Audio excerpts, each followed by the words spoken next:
Meanwhile, President Joe Biden's time in the Oval Office is coming to a close, but he's vowing to stand with Ukraine until he leaves D.C. as its war with Russia drags on. But as Alexandria Hoff reports, U.S. support for Ukraine could change drastically in the new year. President Biden condemned a Russian Christmas Day attack on Ukraine and promised to keep sending weapons to the embattled nation. But President-elect Donald Trump could cut off those supplies once he takes office. Not even a war could dampen the holiday spirit. Ukrainian soldiers spreading holiday cheer on the front lines, while Ukrainian President Volodymyr Zelensky celebrates the first night of Hanukkah in the country's capital. A festive spirit for many, despite Ukraine's continued war with Russia.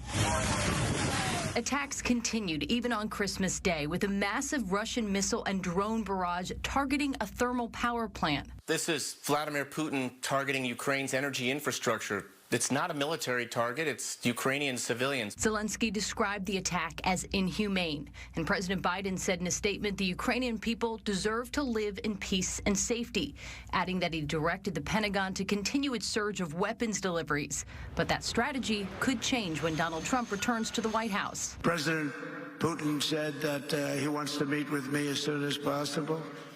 So we have to wait for this, but we have to end that war. Trump has called for a negotiated settlement to the war and has tasked his special envoy for Ukraine and Russia, retired General Keith Kellogg, with bringing about that end.